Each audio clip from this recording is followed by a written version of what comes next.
Hello, writers and crafters. I'm Valerie Isan, and this is episode 155 of the podcast, and it's May 1st, 2024, as I record this. Happy Beltane. Happy May Day. It is a pretty nice day. It started out sunny and kind of half and half blue sky and a little bit of cloud coverage, a little bit of breeze this morning. But it has turned gray again already. Willamette Valley weather update for you there. Today it is a solo show as Eric is out of town. So today I'm going to read to you the foreword and step 1 of my new perma-free book, Focus and Finish, Goal Setting and Strategic Planning for Writers. You can find the free ebook everywhere ebooks are sold. You can go to your favorite store and pick it up. I will be putting it on the website as well, valerieisan.com. It is not there yet as of today, though. That was on my last week's goal and didn't get to it. More on that later. Thank you so much to our existing patrons for believing in our work here on the podcast and also what we do offline. So you can become a patron of the arts and of us at patreon.com/ValerieIsan. I've got free books there. There's writing instruction, coaching, planning, a lot of extra goodies. There's even a postcard. I'll mail you a postcard if you become a patron. So lots of fun stuff over there. Patreon.com/ValerieIsan. Go check it out. And Eric has his own page. It's patreon.com/strangeairstories. And that's short stories in the paranormal mystery genre. Very cool.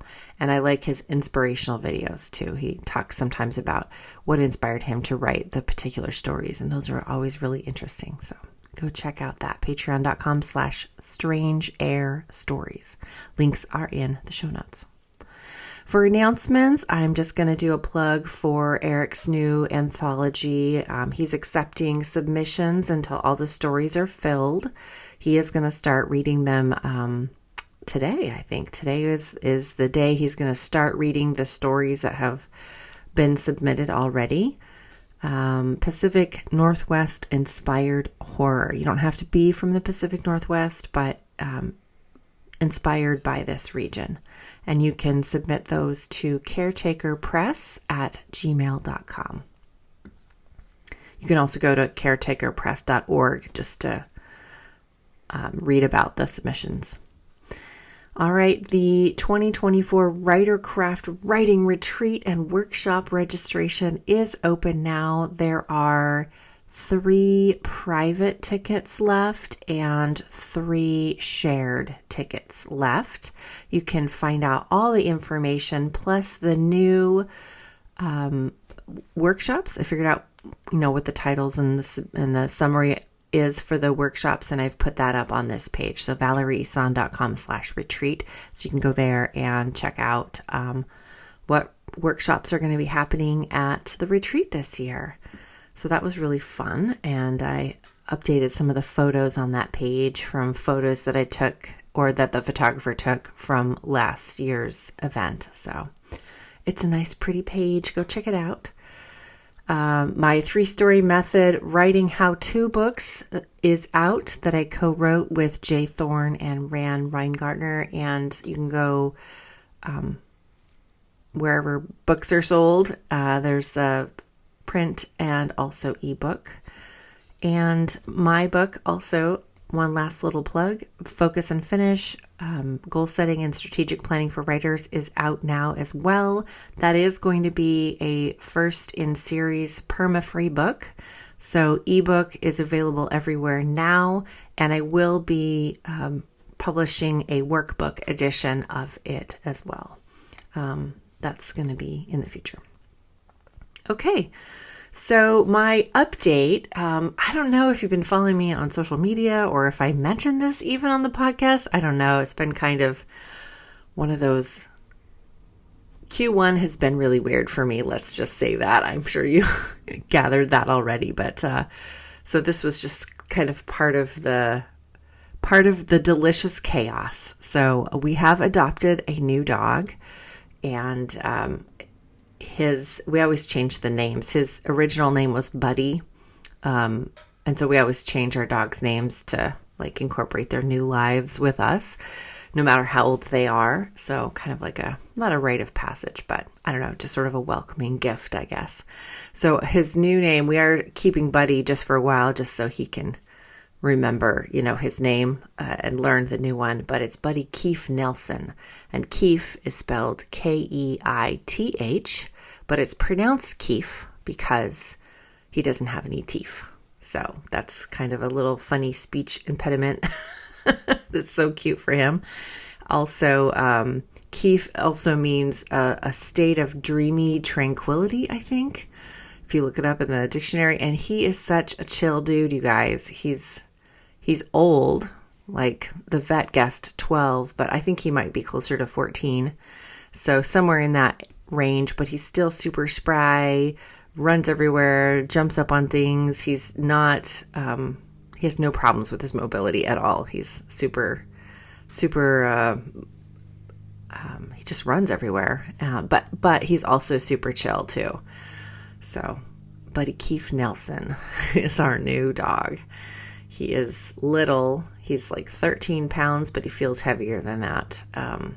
He's dachshund mix with something. He's black and white with a little bit of tan on his face. So we wonder actually if he's got a little bit of corgi in him, maybe. I don't know. Like that Pembroke corgi. He's got kind of the same face as that. Anyway, I am just kind of coming out of that Q1 plus a month funk. So what I've been doing really has been catching up with friends and self-care. And so my tasks this last week have been mostly personal rather than business. So, getting a haircut and going to a birthday party and having lunch with a friend and appointments with my life coach and chiropractor and yoga. And we took Usha, the youngest dog. She's the big German Shepherd dog. We took her to meet a new doggy friend. So hopefully that'll turn into something that we can do with her because she needs somebody to play with. She wants to play with the new dog too, but he's still too little and doesn't like to play Usha style. Anyway, so I attended a new mastermind group I'm in, and I took the new dog to the vet and just stuff like that. So the next few days probably are going to be more of the same. I'm going to go see my dad and stepmom. I'm taking my son out to dinner, chiropractic, yoga, the gym, hot tub, that sort of stuff. So personal, catching up with friends, treating my body right. It's kind of sore right now from some yoga I did. So yeah, the hot tub might be calling me tonight. So also in my author update, I am starting work again at the bookstore, Tsunami Books in Eugene, Oregon, part-time starting next week. So I'll be there Mondays and Tuesdays most weeks. So if you're local, you can come in and say hi. Check out all the new and used books there. I am still reading the beta read manuscript. I had to take a little bit of a break from it. So I opened up some fiction, which I was really craving, and I've powered through, almost finished with The Thursday Murder Club by Richard Osman. That's delightful and quick read. And I think there's 4 books in the series now. This is the first one. And I still have Thunder Song by Sasha LaPointe they're essays, so I'm, reading them here and there in between other stuff. And that is it for my author update. So I am going to read to you from the Foreword and also step 1 of Focus and Finish, Goal Setting and Strategic Planning for Writers. Foreword. I'm a not-so-closet list lover. Some of you may not like lists. Some of you may have tried list making in the past and found it didn't work for you. But even if you are not a list lover, you will find usefulness and value from this book and the exercises and resources in it. I think we've all had the experience at one point in our lives where we've woken up and discovered that what we are doing is not what we want to do, and, in fact, was someone else's idea all along. Maybe that was the job that your dad wanted you to have, or maybe it's the parenting style that your partner wants you to use, or maybe it's the vacation that your friend wants you to go on. Maybe none of those things held interest for you or went against a core belief even. Yet you somehow made yourself believe you wanted them, and you trapped yourself into doing them. For instance, if you've been saying out loud all your life that you wanted to be a lawyer and you went to law school and you took the bar exam and you passed the bar and now you're working in a law firm and you're doing the hours, and you say to yourself and you say to everyone else, I've always wanted to be a lawyer and now I'm a lawyer. Isn't that great? But underneath all that, you discovered at some point that actually you never really wanted to be a lawyer. What you wanted to be was a scuba dive instructor. If that is your passion, and you can find a way to make a living doing scuba, then why are you a lawyer? This book will help you identify your dreams and plan for a future of success doing the things that are truly important to you. Happy planning. Step 1. The system I'm about to show you is one I do at least twice a year because I know myself. And I know that I get caught up in the zeitgeist. I get caught up in the excitement that other people have about their businesses, and I think I can do that too. For instance, all my life, one of my dream jobs was to own a bookstore. And then, some years ago, I was offered the chance to buy, very inexpensively, a little bookstore. My breath quickened. My heart rate accelerated. Whoa, this was my dream. Here it was, handed right to me. It would be so easy to do, the way it was set up, the finances and the inventory and the space, and even the internship, basically. I thought about it for weeks. The reason she wanted to give up the bookstore was because she wanted to put more time into her own writing, which should have been a red flag from the very start. But I was still hooked into that old dream of owning my own bookstore. I sought the advice of my best friend. If you were already making money as a published author, would you want to own a bookstore? She asked. No, I said. I didn't even have to think about it. The word just blurted out all by itself. Then there's your answer, she said. Oh. And I didn't have to think about it anymore. Continually checking in with yourself and writing out your passions, writing out your dreams, is what's going to help you achieve them later on. Not just in the goal setting, in the strategizing and planning around it, but in acknowledging that this is your dream and you want to work towards it. Whatever it is, scuba diving, traveling, becoming a mail person, training dogs, it can be anything. It can be work-related or can be personal. Maybe you just want to learn Russian because it's a gorgeous language. It would be just for the fun. Do it. Dream it. Write a goal around it and do it. Ideals change. Intentions change. It's natural. So, twice a year, I use this system to make sure I'm living the life I want, reaching for the goals that will fulfill my dreams. There are 2 ways to go about doing this process, arguably a third. And on first glance, it's going to be a big, giant wish list. But for you non-list lovers, think of them as bullet points or mind mapping. Option 1 is to go about these exercises wearing the business owner hat. If you are a small business owner, freelancer, or writer, teacher, artist, and you want to get a head start on your business plan, this could be a good option for you. You'll be planning and goal setting with only your business or art in mind. Option 2 is to mix it all up: personal, spiritual, business, home, yard. If you work at home, all these areas merge anyway to some degree and feed into one another. Option 3 is great if you are a linear thinker or you like to think in categories. Option 3 is really option 1 over and over again, i.e., personal goals and wishes, then business goals and wishes, then home and yard goals and wishes. Choose one and go with it. If you choose option 1 and you veer off in the middle of it, no worries. The exercises all work the same. It's your mindset that can change as needed. Option 2 is my personal preference, but what usually happens for me is I do option 2 and then I shift to option 3. And what I mean by that is when I first start making my list of dreams, goals, and wishes, I dump everything in, reaching out to all aspects of my existence.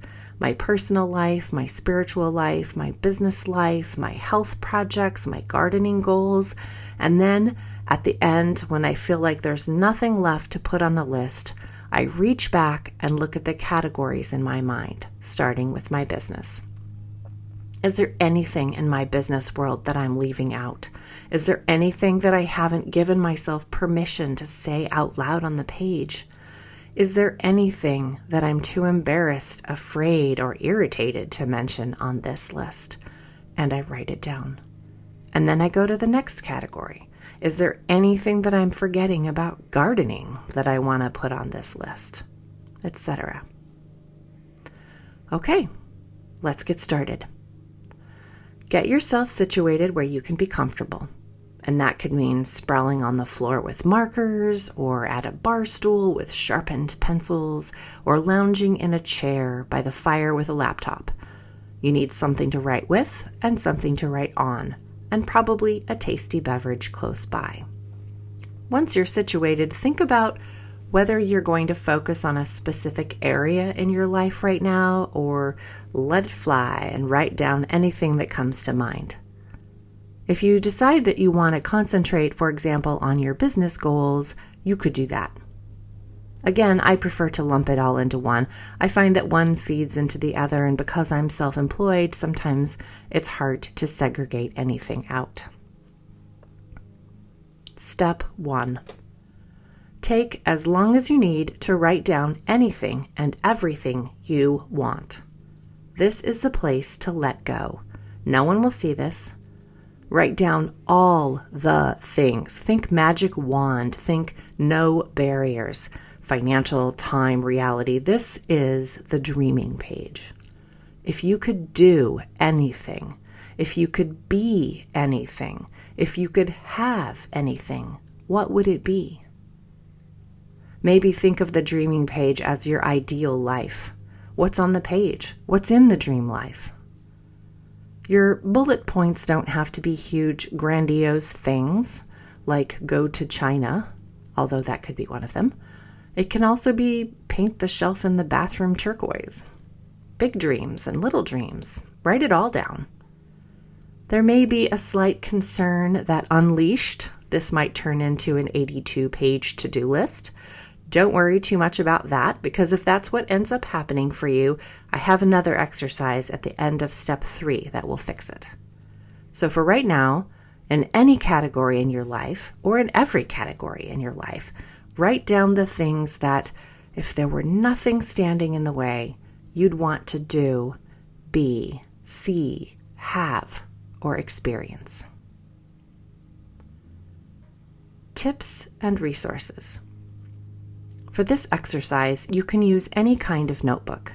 But since I'm a Passion Planner nerd, I like using the Passion Planner roadmap found in physical Passion Planners, or under their downloads as a template. I prefer to write on a notepad first and transfer the information over to my planner with better penmanship, and after I'm clearer about my goals. If you need more structure, you can set a timer and brainstorm for a specific length of time.